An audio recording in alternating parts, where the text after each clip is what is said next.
Throughout history, people have been persecuted because they're different. The difference might have been their race, faith, sexual orientation, or something else. Persecution is a strong word, but people are being discriminated against today for the very same reasons.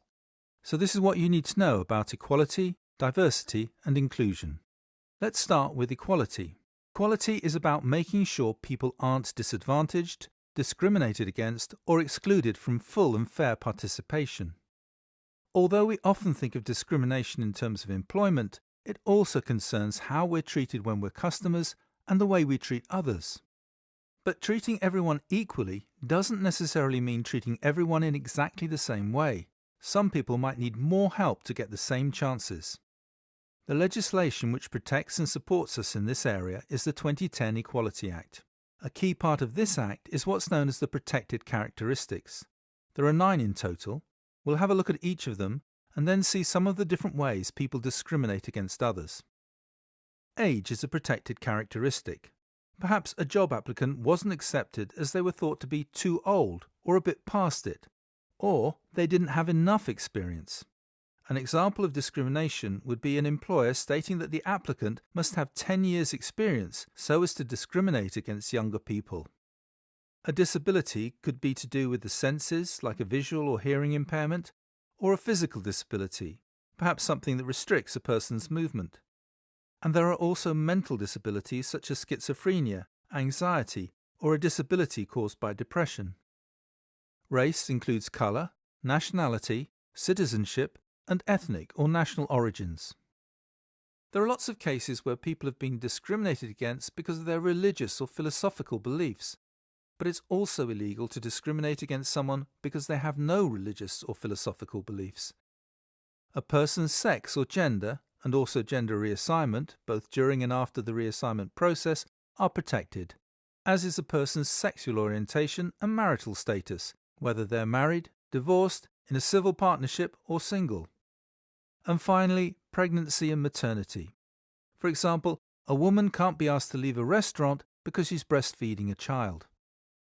Let's have a look at 3 different types of discrimination. Perhaps the most obvious is when people are directly discriminated against. This is Jake. He's got plenty of experience of working in restaurants and felt he had a good chance when he saw that waiting staff were needed, so he applied for the job. The manageress wanted to employ a woman because she felt women attracted more customers. This is an example of direct discrimination. Jake was discriminated against because he's a man, his sex or gender. Let's say the manageress was happy to employ male waiting staff, but she didn't employ Jake because she thought that, as he was friends with a lot of gay people, he might also be gay. In this case, he would have been discriminated against by perception or association of the protected characteristic, sexual orientation. The restaurant has a dress code which says that staff in customer-facing roles mustn't use headwear. It's the same rule for everyone. But what this means is that staff who use headwear as part of their culture or faith are being discriminated against. And this is an example of indirect discrimination. The owners would have to have an objective reason to justify this policy for it not to be discriminating against those members of staff. So people can be discriminated against for all sorts of reasons and in lots of different ways. But differences are also used to tease, mock, harass or bully.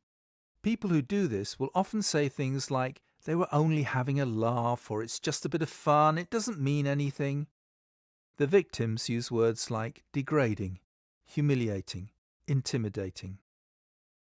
If someone feels threatened, upset, or disturbed by a particular behaviour, then that's harassment, whether it's intentional or not. As individuals, we have different values, attitudes, beliefs, and abilities. We come from different backgrounds and form a diverse culture.